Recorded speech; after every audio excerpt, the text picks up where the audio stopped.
For this video, ide-demo ko kung paano natin ise-set up yung, One Kiosk Timer app para sa PisoNet natin. So, bale ang first requirement niyan ay meron dapat tayong Microtech siyempre. And then yung Microtech merong hotspot setup, may naka-setup na hotspot. So, yung hotspot setup niya is parehas lang siya ng Piso Wi-Fi, pero ang pinagkaiba niya is dapat separate siya kung meron kang existing piso Wi-Fi. So, mas magandang separate siya rather than i-merge mo dahil magkaiba kasing portal yung gagamitin. At the same time, mas maganda din na iba dahil may mga configuration na needed na dapat kay PisoNet lang. And at the same time din, yung mga voucher ng Piso Wi-Fi dapat kasi hindi siya magamit papuntang PisoNet. So yun yung purpose natin. Para kapag nagkaroon tayo ng voucher input dito sa PisoNet, hindi magiging affected si hotspot or si Piso Wi-Fi. So basta syempre magkaiba yung rates niya, magkaiba yung parang bentahan ng rates ng PisoNet. So iniiwasan natin na magkaroon ng conflict doon sa anong 'yon, sa mga rates na 'yon. So kaya mas separate talaga yung mas maganda. 'Yun. So separate hotspot server. So madali lang naman yung setup niyan, same lang. So sa akin kasi dalawa yung setup, PisoNet saka Wi-Fi. And then meron din tayong separate na server profile. So separate siya dahil iba kasi yung hotspot folder niya. So, meron ako ditong hotspot folder.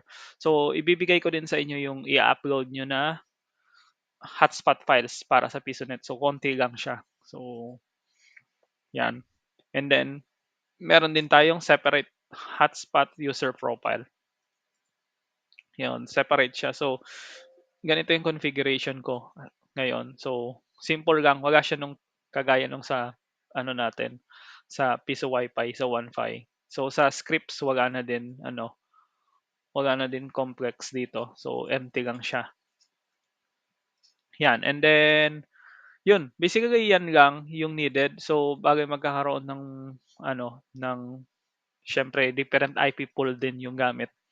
So, yan. Proceed na tayo sa pag-install ng PisoNet app natin. So, yan. So, meron dito tayo dito. So, ibibigay ko to, i-upload ko itong installer na to. So, next lang. So, yung mga siguro yung fresh install na PC kapag wala pa kayo ng mga .NET na naka-install, i-re-record kayo ng app.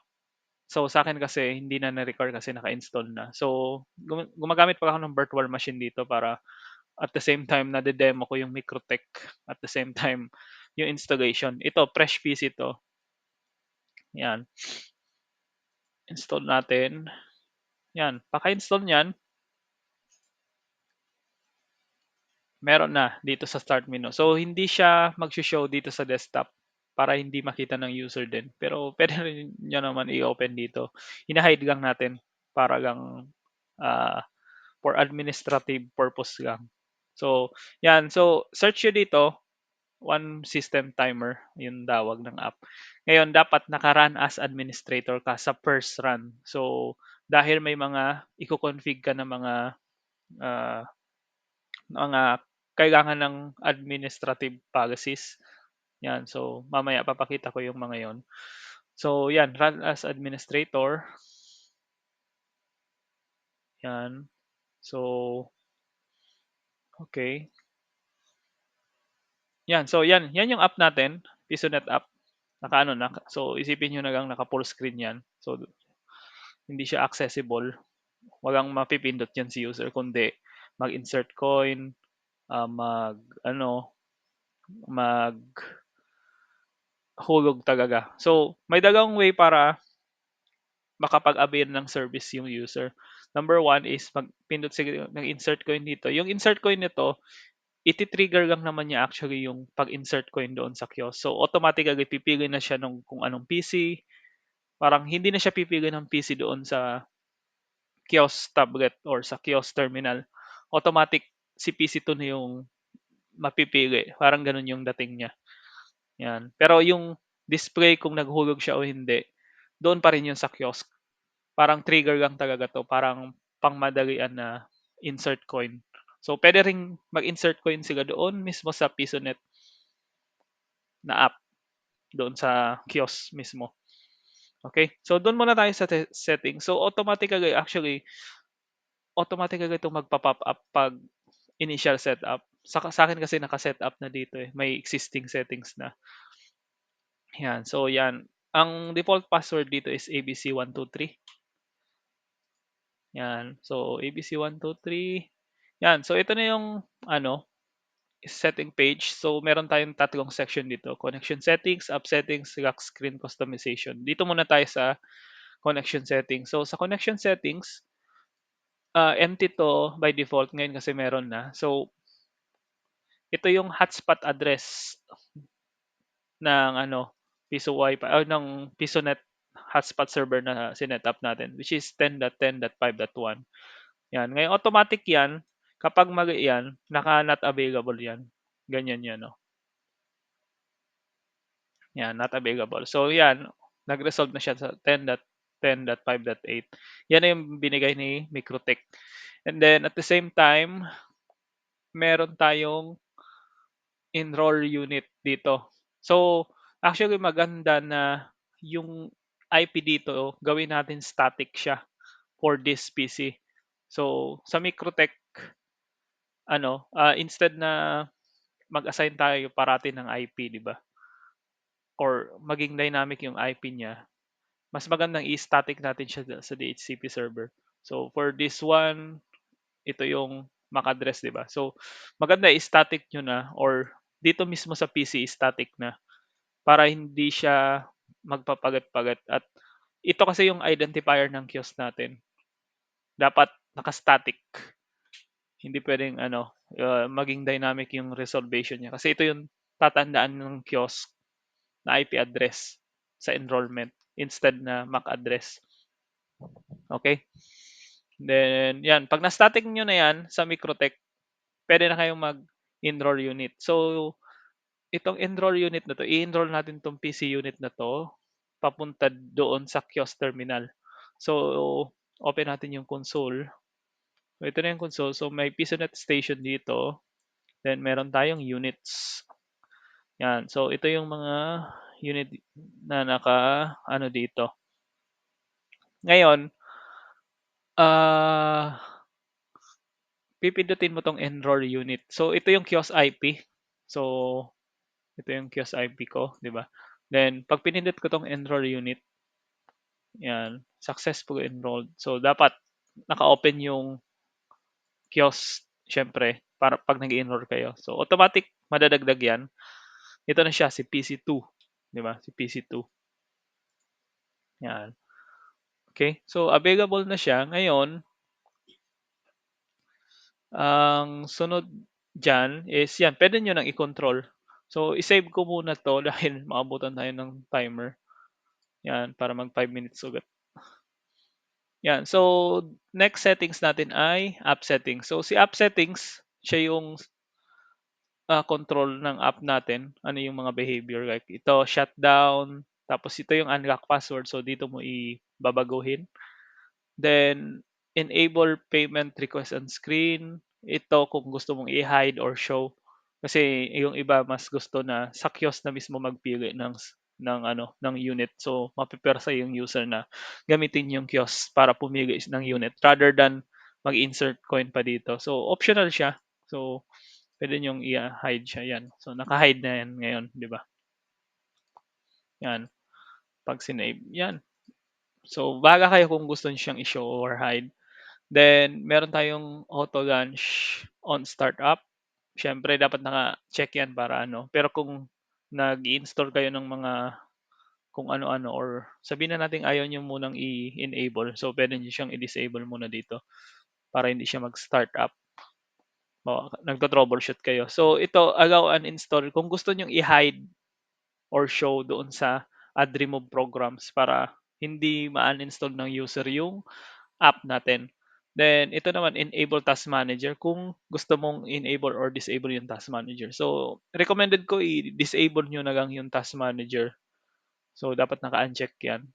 Pero 'yan for the sake na i-demo ko rin kasi kung na puwede rin kasing naka-enable 'to. So may mga features naman tayo na ano, automatic na magga-launch yung app kapag kinil ng user, mga gano'n. May mga gano'n naman tayong support, 'yan. So 'yan, sige save ko para ito yung so naka-enable na yung task manager niyan. Then next is lock screen customization. So sa lock screen customization, meron tayong cafe name. So ito yung cafe name. So may edit mo yung font niyan, font size, font color, PC name. Yan, ito yan, PC name. Shutting down label. So pwede siyang i-modify like, okay, gusto kong ganitong font, then ganitong color. Sabihin na natin to. Yan. So kayo bahala magtimpla-timpla kung ano yung gusto niyong color at mga font diyan. Yan. Okay? Then meron ding yan, ito pwede rin i-change yung frame background saka background color. So, halimbawa, gawin ko 'tong ano bang maganda ito? Yan, medyo masakit sa mata, eh. Pero 'yun, kayo na bahala magtimpla kung ano yung gusto niyong color talaga. Yan, silver ko muna para ano, yan. Then ano pa ba? 'Tong frame background naman, so magpo-provide kami ng template. So ito lang kasi yung puwede mong baguhin, yung sa gilid. So magpo-provide kami ng template nung size nung image saka aspect ratio niya para ma-modify niyo, 'yan. 'Yan, then may mga option tayo dito kung i-sha-shutdown niyo na or iko-close up or para makapag-debug kayo or makapag-install kayo ng mga kung ano-ano diyan. So i-close up niyo na lang. Then ito close, siyempre babalik lang sa screen. So 'yan, ito yung save. 'Yan, sige proceed na tayo I think sa ano na, sa usage na mismo nito. So i-close ko 'to. So ngayon, ang user siyempre medyo magagaw yung ano nila, kamay nila. So puwede silang kung ano-ano yung gawin dito. So for example, 'yan puwede silang mag-end task, 'di ba? Or control alt delete. Oo, hindi. 'Yan, puwede silang ah, 'yan, alt tab, 'yan. Puwede nilang gawin 'to close pero hindi nila magagawa 'yan. 'Yan, so hindi nila mako-close. So kapag pumunta naman sila sa ibang screen, hindi rin, wala rin. Add new desktop, hindi rin. So yun, walang way si user para makapag-ano, navigate ng ibang bagay, kundi maghuhulog talaga sila. So 'yan. So let's say, ah, hindi muna ako maghuhulog, add time na lang ako dito. Next time ko na ide-demo yung sa ano, actually na-demo ko na, eh, yung sa previous video ko kung paano yung navigation sa kiosk mismo. So dito, meron din kasi dito, add time. So let's say 5 minutes, add ako dito. Okay? So yan, may 5 minutes na ako dito. Yan, so yun, ganun lang. Kapag nagulog, the same thing lang din sa kiosk. May insert coin doon, kagaya ng ibang station. Then, pili ng rates. Pwede ring magbayad sila ng iba-ibang payment method. So, the same thing. So, ngayon, yung didemo ko lang talaga, yung app lang. Purely yung app lang yung gusto kong i-demo. So, yan. Ito, pwede itong pagaitin para maliit lang siya. Ganyan siya kaliit. Yan. So, pwede rin sila mag-extend dito. So, the same thing doon sa insert coin, magti-trigger lang siya ng request. Yan. Ganyan lang yung gagawin niya. Send. So, pupunta sila sa kiosk. Then, doon sila magbabayad talaga. So, ganun yung ano niya, yung functionality niya. Yan. Okay? Yan. Then, so, ito, log out kung pupunta siya, kung mag end ng session na. So, once ito, mawawala na yung time ng user kapag ginawa nila to. So, usually kapag ano na siya eh, kapag ayaw na talaga ng user gamitin yung time niya, sa kanya to gagamitin. So, stop time talaga siya or iniwan na lang user yung PC, parang gano'n. So, puwede niyo na siyang i-force na ilagay sa lock screen, okey? Tapos ano pa ba? 'Yan, 'yan. Basically 'yan yung function ng kiosk app natin. So, once na mag-end yung time, pupunta na 'yan ng lock screen ulit. So 'yan, back to cycle na ulit, 'yan. So sa admin naman, may mga function tayo like, pause time. So si for now, admin pa lang yung nakakapag-pause tapos resume. So sa pause actually, pupunta rin lang naman ng lock screen pero ang time niya kasi dun ay mare-retain. So makapo-pause siya. So 'pag nag-resume siya, yung previous time na remaining mare-resume. Yun yung maganda dun. And then ito may voucher code dito, kung ano yung voucher code na na-generate during insert coin. So, kapag nag-pause siguro puwedeng sa susunod na update natin puwede natin 'to i-expose, 'tong voucher code sa user para gamitin niya pang-resume. So, iniisipan pa namin ng magandang UI or way para madali sa user na gamitin yung pause feature, 'yan. So 'yan, so far ganyan nagwo-work yung PisoNet natin, Microtech base and then the same thing, mawawalan siya ng internet kapag wala ng ano. So 'yan, ito makakapag-browse na siya sa Google nito kasi may internet na. 'Yan, google.com. 'Yan, so oops, I think hindi naka-enable yung hotspot ko, hindi siya naka-bridge. Anyway, so iko-configure ko na lang 'yan sa ano, sa hotspot na ano ko, na configuration. So, I think hindi ko na masquerade kaya gano'n. Kaka-setup ko lang kasi kanina. 'Yan, so 'yan, so far gano'n lang yung PisoNet natin. Ito yung initial version natin. So, ire-release ko siya in coming days. So, i-upload ko. So, yung mga gustong mag-beta, i-upload ko na siya sa beta folder natin.